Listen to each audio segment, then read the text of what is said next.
Mr. Balakrishnan, Dr. Swamy, dignitaries on the dais, It's a great pleasure to introduce the author of this book, Sree Iyer. I think what Sree Iyer has done has to render a human service, a signal service to the cause of the country and the fight against corruption. It's not easy to take on organized crimes and organized criminals. What Sree Iyer has done is that it is never spoken of in the corruption circles. The politicians are corrupt, but what about the media? Nobody asks this question. I think we all have to thank Sree Iyer for putting the right question and asking the right question, and he has provided us the answer. What type of skullduggery, if I may use the word, is being practiced not by some mafia, not by some gang lord, but by what is called as those who are supposed to be at the vanguard of democracy. The fourth pillar of democracy, which prides itself in pointing out fingers at others, and when the burqa is let down, what you find is something shocking. And the best encomium was paid not by me, not by Dr. Swamy, not by anybody else, but by a man sitting 6,000 kilometers away in London. Now this, I think Mumbaikars may understand very well. Some 30-40 years back when I was a student, somebody asked Mithun Chakravarti, how does it feel to be a poor man's Amitabh Bachchan? So he said, I have no problems in being poor man's Amitabh Bachchan. Go and ask Govinda, he is called poor man's Mithun Chakravarti. So now, poor Sree Iyer is now being quoted by this gentleman who has fled from India and from Bangalore more specifically, and he is sitting in London and he is telling NDTV how much of a fraud you are, how much of a looter you are. So this is what Sree Iyer has done, that amongst people he is now being seen as a benchmark, a torchbearer of actually bringing out into the open the scams that were always whispered in the bylanes of Latin's Delhi. But it is now spoken of. People will now know as to what this whole channel stands for. And once the next layer of who funds them and who drives them comes out, I think that will be the best possible thing that will have. I'm sure Sree Iyer will be writing the sequel to this. I hope Sree Iyer you are listening. And this is only a trailer of a horrible movie, and I'm sure that the main picture baki hai, and Sree Iyer will definitely bring out the best out of it. And thank you, Sree Iyer, for educating most of us who are not in the know about these things. And I would personally also thank him, because as a chartered accountant, you know, sometimes we take certain figures for granted. The biggest lesson for us was never to take any figure for granted. And Sree Iyer has taught me this lesson, that never take a balance sheet for granted, especially that of a media house. Thank you. I now request Sree to speak a few words as to what prompted him to write this book and why NDTV, and also the fact that the media is not present here, is not covering this event. It is very clear as to what a huge racket the media industry has become. Many of my friends in the media told me we are directed by our management not to cover this event because it involves a fellow media house. So this shows Teri Bhi Chup, Meri Bhi Chup. 99% of the media in this country is sold out. It's paid news. Unless you pay money, your news does not come. Okay. So that's the reason why we don't have the media, but we don't care a damn. We have the social media on our side. We have the people on our side. I'm certain that Swamy and this message, Sree and this message will go far, and the day will come when Chidambaram and company will be definitely arrested. Over to Sree.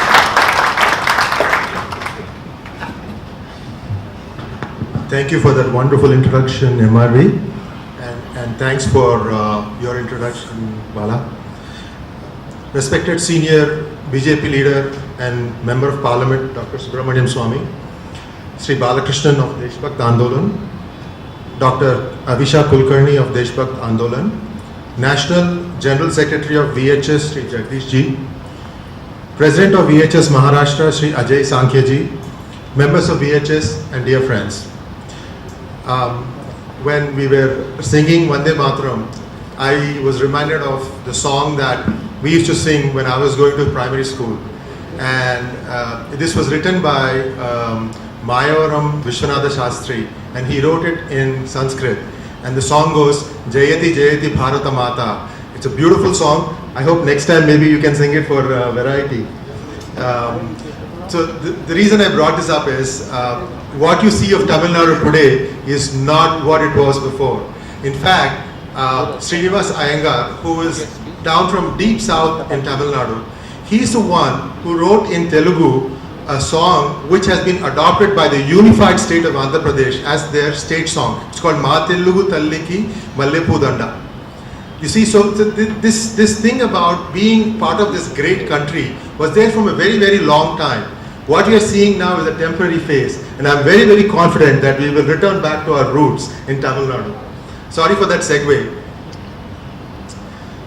A quick introduction about myself. I'm an inventor with over 37 patents. I'm based in the Silicon Valley.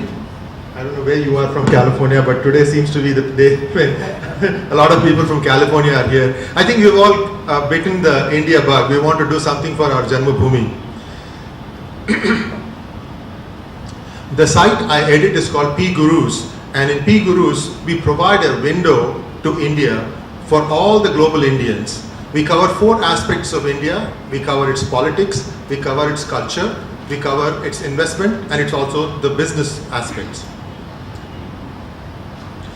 I was going to say that we are going to see more of people like me who will be coming in and wanting to do something for our beloved Bharat Mata, because we all feel now that many of us have spent half of our life here, half of our life abroad, and we want to do something for our Janmabhoomi as well as for our Karmabhoomi. And there's nothing wrong in wishing the best for both these countries.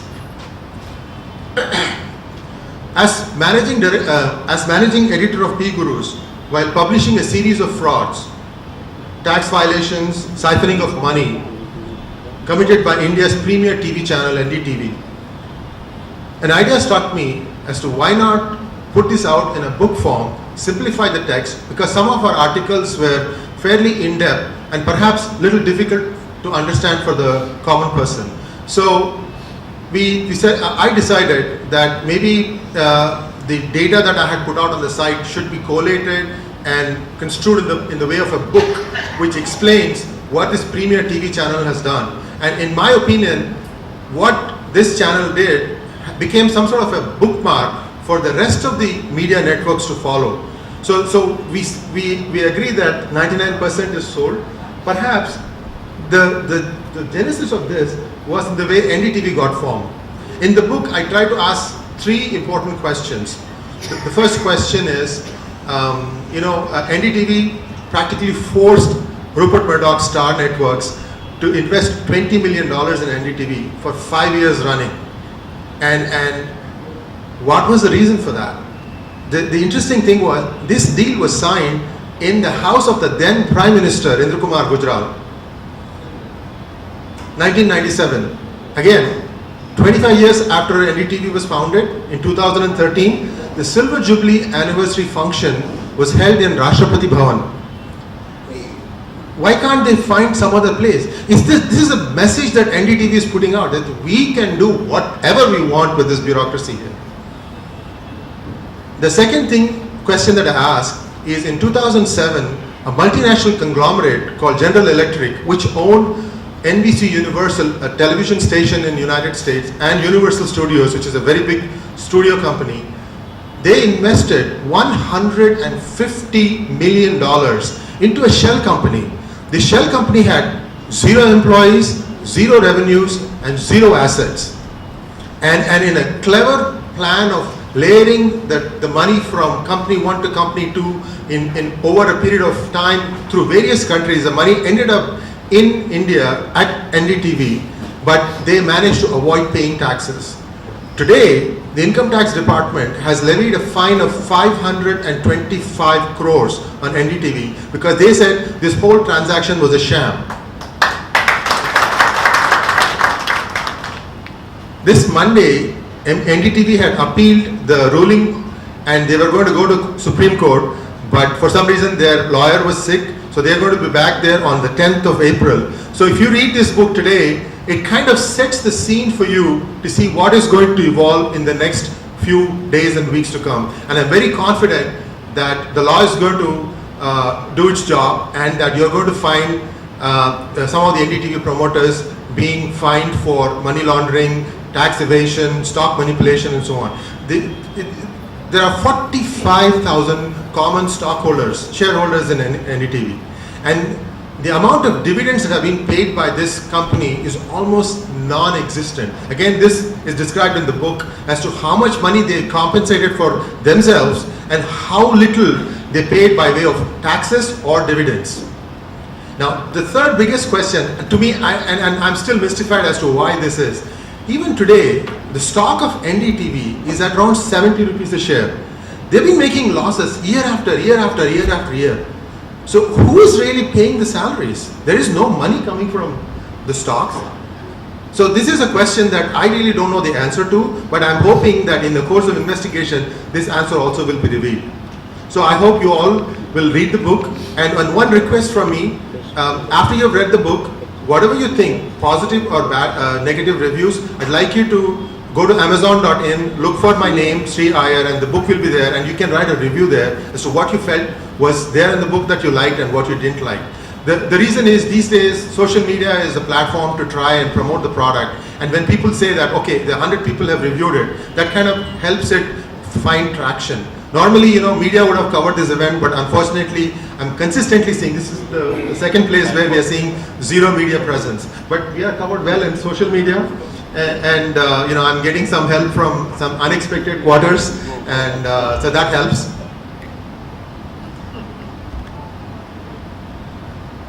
My sincere thanks to Deshbhakt Andolan and Sri Balakrishnan and VHS National Secretary Sri Jagdish Shetty and other office bearers of VHS who made this event possible.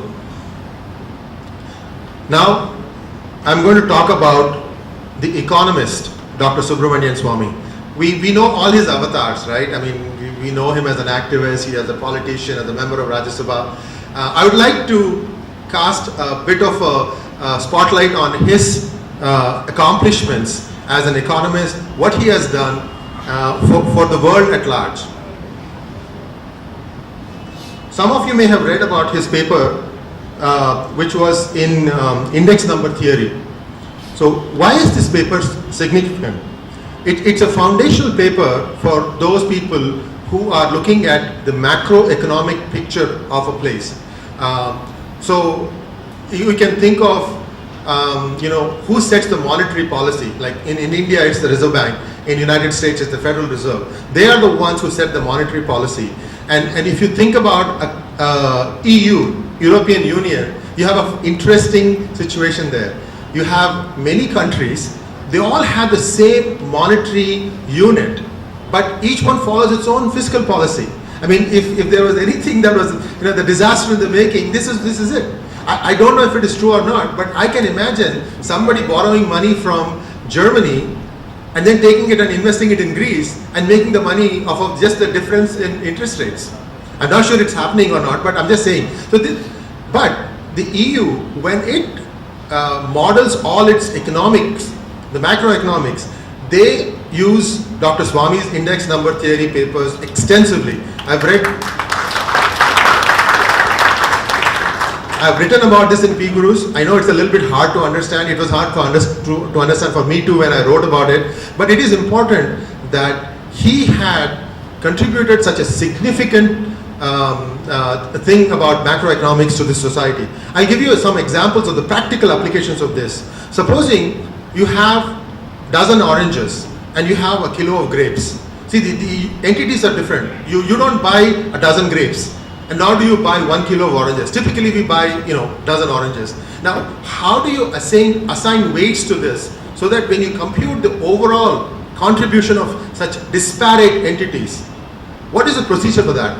That's what his index number theory solves. The other thing that it tries to answer is, supposing I give 10,000 rupees to a rich man, how is he going to spend that? And the same way, supposing I give the same 10,000 rupees to a poor man, how is he going to spend that? How do you, see, economics is a very, very complex area, and you have to be able to quantify it to the extent possible so that when you model it, you can change some variables and say, okay, this is the cause, this is the effect, and therefore we shall do that. I would like to also talk about one other paper that Dr. Swamy authored in 2006. The paper was titled Financial System Constraints in China and India, a Comparative Perspective, in which he predicts that a financial crisis is imminent in China due to its banking sector, and in India it will be due to the fiscal budgetary system. This was 2006, 11 years now. So I'll tell you what's happening. A report in Bloomberg in April 2016 states that Chinese banks have 1.3 trillion worth loans that are all risky, and that is close to 1/6 of their GDP. All these loans have been given out. You see these dead cities in the middle of nowhere in China, and they really don't know what to do with it. They just built it up thinking that they'll be able to manufacture for the whole world, but they just don't know what to do with it. As far as India is concerned, India's fiscal budgetary deficit has now reached 94% of the budget estimated, according to the figures I have from December 2016 article in Economic Times. 94%. Fiscal deficit is the gap between what the government earns as revenues and what it spends. You see, if we are in our house, we always spend less than what we earn because we're going to save a little bit. But the government doesn't do that. It spends more than it earns. And it's been going on for a long time. And in the recent budget speech, the finance minister said that we have now attained the deficit is at 3.5% of the GDP for the fiscal 2016-17. But what the budget doesn't say is, how can the government make up this shortfall? Now, if you do some research on how countries have filled out the fiscal deficit, they resort to 5 different things, and I'll list them really quickly. You can cut down the subsidies, you can reform tax structures, you can improve the profit generated by public sector undertakings, you can recover black money, or you can have austerity in government spending. Now, cast your mind back to all the talks that Dr. Swamy has given in the past so many years. Of these 5 things, which is the one thing that can be done without upsetting anything? Recovering black money, right? So this is something that's really, really obvious, but somehow we really need to get that black money, not inside India. That inside India is only a small portion. What is locked abroad? You have to make that attempt to bring that back in. Like I said, economics is a complex business, and when you have so many variables to play with, it can be quite tricky. And I'm happy to say that we have amongst us a man who can tackle this complex problem. Thank you, Mumbai, for all your support, and I hope to be back here soon. But now I give you Dr. Subramanian Swamy.